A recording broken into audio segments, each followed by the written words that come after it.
महाराणा प्रताप संस्थान की online classes में एक बार फिर से आप सबका स्वागत है। पिछली क्लास में हमने आपको करियर के बारे में बताया था कि एग्रीकल्चर में गवर्नमेंट जॉब कौन कौन सी होती है, उसके बारे में हमने आपको बताया था। तो आपको आई होप कि बहुत अच्छे से समझ में आ गया होगा। एक बात लेकिन मैं उसमें बताना भूल गया था कि जितनी भी वो गवर्नमेंट जॉब्स हैं वो सब तो है ही, लेकिन ग्रेजुएशन लेवल पर जो भी आप एग्जाम दे सकते हो, जैसे कि पटवारी है, ग्राम सेवक है, इस स्तर पर जो भी आप दे सकते हो वो एग्जाम भी साथ में आप दे सकते हो। ठीक है, जैसे जैसे जो भी ग्रेजुएशन लेवल पर वैकेंसी निकलती है उनके बारे में बात कर रहा था मैं कि उसके बाद में भी आप ये दे सकते हो। ठीक है, आज जब हम वापस अपने टॉपिक पर आते हैं, अपना चल रहा था बीज के बारे में। बीज के बारे में हम पढ़ रहे थे, तो बीज में अगला जो है वो है कि बीज की अंकुरण प्रतिशतता कैसे चेक करते हैं। तो लिखो बीज की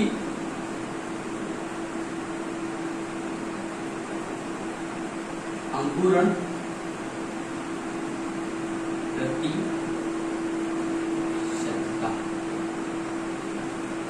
अब ये अंकुरण प्रतिशतता क्या होती है ये बता देता हूं आपको। जैसे कि हमारे पास में 100 बीज हैं, ठीक है, जैसे कि हमारे पास में गेहूं है, गेहूं के 100 बीज पड़े हुए हैं हमारे सामने। अब उसमें से 98 उग जाते हैं और 2 नहीं उगते हैं, तो वो ज्ञात करने की जो क्रिया होती है वो अंकुरण प्रतिशतता कहलाती है। कि मतलब 100 में से 98 बीज उगे हैं, इसका मतलब कि बीज की अंकुरण प्रतिशतता कितनी होगी, 98 होगी। ठीक है, लेकिन वो तो 100 बीजों की बात होगी। जब अपन क्विंटल 2 क्विंटल बीजों की बात करते हैं तब दाना गिनने बैठ सकते नहीं है, लेकिन एक सूत्र के माध्यम से हम पता कर सकते हैं कि उसमें कितने बीज उगेंगे और कितने बीज नहीं उगेंगे। ठीक है, तो ये सूत्र कुछ इस प्रकार से है, लिखो ये सूत्र।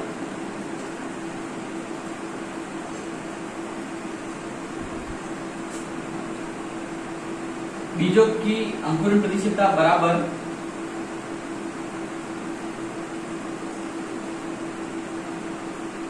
अंकुरित बीजों की संख्या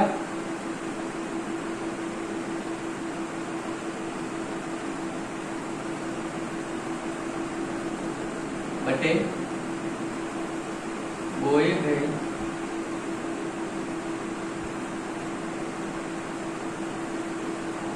बीजों की संख्या इंटू 100। देखो एग्जाम में कोई ऐसे नहीं पूछेगा आपको कि इतने किलो बीज है तो उसका अंकुरण प्रतिशत कितना होगा, ये नहीं पूछेगा आपको। तो बस ये सूत्र पूछ सकता है, तो ये सूत्र आपको लिखना है। ठीक है, इतना ही पूछेगा। बाकी अंकुरित बीजों की संख्या मतलब कि अगर आपके पास में अब मैं सोल्व करके बता देता हूँ। जैसे कि देखो बोए गए बीजों की संख्या, तो हमारे पास में मान लो 100 बीज है, तो 100 बीजों 100 लिख दिए। ठीक है, उसमें अंकुरित बीजों की संख्या मान लो उसमें से 10 बीज खराब निकले और मतलब कि 90 बीज उग गए। कितने? 90 बीज उग गए इंटू 100 बराबर ये आएगा 90। ठीक है, तो आंसर कितना आएगा, 90% बीज उगे हैं। ठीक है, ये अंकुरण प्रतिशतता ऐसे ज्ञात करते हैं, इजी है बहुत। ठीक है, ये तो हो गई अपने बीजों की अंकुरण प्रतिशतता। अब आप ये देखिए कि सामान्यतः कौन से बीज की कितने अंकुरित प्रतिशतता होती है। उदाहरण के लिए देख लो, उदाहरण के लिए जो गेहूं है, गेहूं, जो चना, इसकी अंकुरण प्रतिशतता रहती है 85%। 85% गेहूं जो चना में 85% बीज उगते हैं, बाकी सारे नहीं उगते हैं। इसके बाद में धान, ज्वार, तिल, इनकी भी रहती है 80% लगभग। ये लगभग है, अनुमान है ना, ऐसा कोई फिक्स नहीं है। इसके बाद में देखो मूंगफली,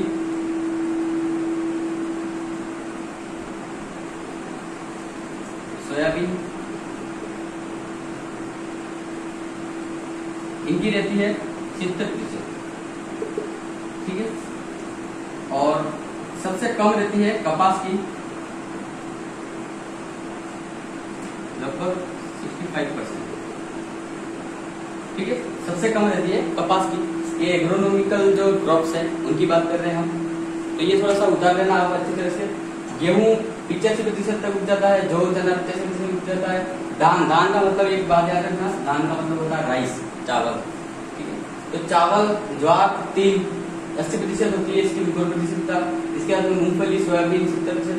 मतलब इसका कहने का मतलब ये है कि अगर आपके पास में 100 बीज है तो 100 में से कपास के 65 बीज उग जाएंगे, सोयाबीन और मूंगफली के 70 बीज उग जाएंगे, ज्वार, तिल, धान की 80 बीज उग जाएंगे, गेहूं, जौ, चना के 85 बीज उग जाएंगे। ये इसका कहने का मतलब है। ठीक है,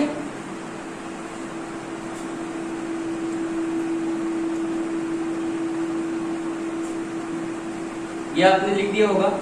ठीक है, मैंने आपको कल न्यूक्लियस सीड, केंद्रक बीज, आधार बीज, उसके बारे में पढ़ाया था मैंने आपको।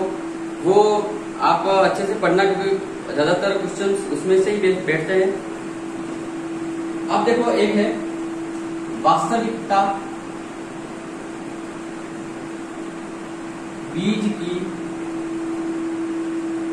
वास्तविकता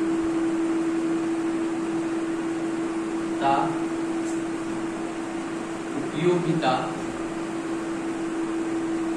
मान। बीज की वास्तविकता उपयोगिता मान, वास्तविक उपयोगिता मान। इसका मतलब क्या होता है कि जो बीज है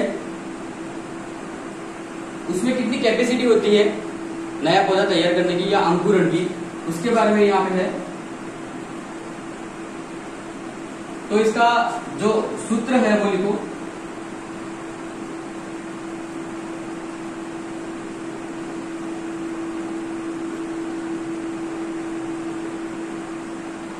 अंकुरण प्रतिशत इंटू शुद्धता प्रतिशत बटे 100।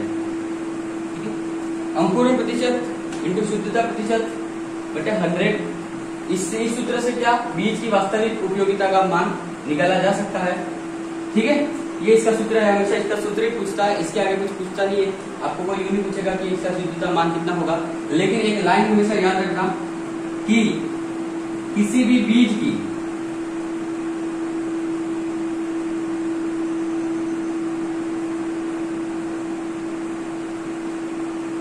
का वास्तविक उपयोगिता मान 75% से कम